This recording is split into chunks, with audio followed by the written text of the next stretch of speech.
അങ്ങനെ ചെമ്പനീർപ്പൂ പുത്തൻ പ്രമോൾ നമുക്ക് കാണുവാൻ സാധിക്കുന്നുണ്ട്. നമ്മളെ എപ്പിസോഡിന്റെ എന്തെങ്കിലും കണ്ടുകൾ നമ്മുടെ രവീന്ദ്രൻ നമ്മൾ സച്ചിയോടും രേവതിയോടും കാര്യങ്ങൾ പറഞ്ഞിട്ട് അവരോട് നമ്മളെ ശ്രീകാന്തുമായിട്ട് സംസാരിച്ച് ഈ ഒരു ബന്ധത്തിൽ നിന്നും എങ്ങനെയും ഒഴിയാനൊക്കെ പറയുന്നുണ്ട്. അതിന്റെ ഒരു തുടക്കം തന്നെയാണ് ഇന്നത്തെ പ്രമോലും കാണുവാൻ സാധിക്കുന്നത്. അപ്പൊ രവീന്ദ്രൻ ഇവരെ കാര്യങ്ങളൊക്കെ ഏൽപ്പിച്ചിട്ട് പോകുക.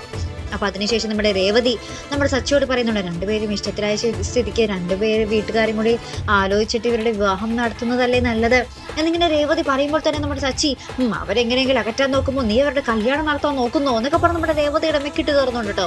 അതിനുശേഷം നമുക്ക് കാണുവാൻ സാധിക്കുന്നത് നമ്മുടെ ശ്രീകാന്ത് നമ്മുടെ ദേവുവിനെ, രേവതിയുടെ അനിയത്തി ദേവുവിനെ കാണാൻ വരുന്ന ഒരു രംഗം കേട്ടോ. എന്നിട്ട് ദേവുവിന്റെ അടുത്ത് പറയുന്നുണ്ട്, എനിക്ക് നിന്റെ ഒരു ഹെൽപ്പ് വേണം, അവളെ അവിടെ നിന്ന് എങ്ങനെയെങ്കിലും ഇറക്കണം, അതിന് നീയേ പറ്റുള്ളൂ, നീ എനിക്കത് ഉറപ്പായിട്ടും ചെയ്തു തരണം എന്നൊക്കെ പറയുന്നുണ്ട്. ശേഷം നമ്മുടെ ദേവു വർഷയുടെ വീട്ടിലേക്ക് പോകുന്നതും വർഷയായിട്ട് കാണുകയും വർഷയുമായിട്ട് അവിടെ നിന്നും ഇറങ്ങി പോരുകയും ചെയ്യുന്ന ഒരു രംഗമായിട്ട് നമുക്ക് പുത്തൻ പ്രൊമോയിൽ കാണുവാൻ സാധിക്കുന്നത്. അപ്പോൾ വർഷയും ശ്രീകാന്തും നമ്മുടെ ദേവുവിനോട് പറയുന്നുണ്ട്, ഞങ്ങളുടെ വിവാഹം 2 ദിവസത്തിനുള്ളിൽ നടന്നിരിക്കും എന്ന് പറയുന്നുണ്ട്.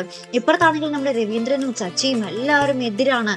ആ ഒരു ഫ്രണ്ട്ഷിപ്പ് പോലും വേണ്ടാന്ന് വെക്കാൻ പറയണം എന്നൊക്കെയാണ് നമ്മുടെ അച്ഛനും സച്ചിയും കൂടി പറയുന്നത് കേട്ടോ. അപ്പൊ എന്തൊക്കെയാകും കഥ? നമ്മുടെ ശ്രീകാന്തും വർഷയാണെങ്കിൽ കട്ട തീരുമാനത്തിലുമാണ് വിവാഹം കഴിക്കുമെന്നും. അപ്പൊ ഇനി കഥ എങ്ങനെയൊക്കെ മാറി മറിയും, ഇവരുടെ വിവാഹം കഴിഞ്ഞാൽ പിന്നെ എന്താകും സ്ഥിതി? അല്ല പ്രേക്ഷകർ എന്തായാലും നമുക്ക് കണ്ടു തന്നെ അറിയാട്ടോ. അപ്പൊ ഇതുപോലെ പ്രൊമോ റിവ്യൂസിനും എപ്പിസോഡ് റിവ്യൂസിനും ഒക്കെ നിങ്ങൾ മറക്കാതെ ചാനൽ സബ്സ്ക്രൈബ് ചെയ്യുക. അടുത്തൊരു വീഡിയോയുമായി വരുന്നത് വരയ്ക്കും ഗുഡ് ബൈ.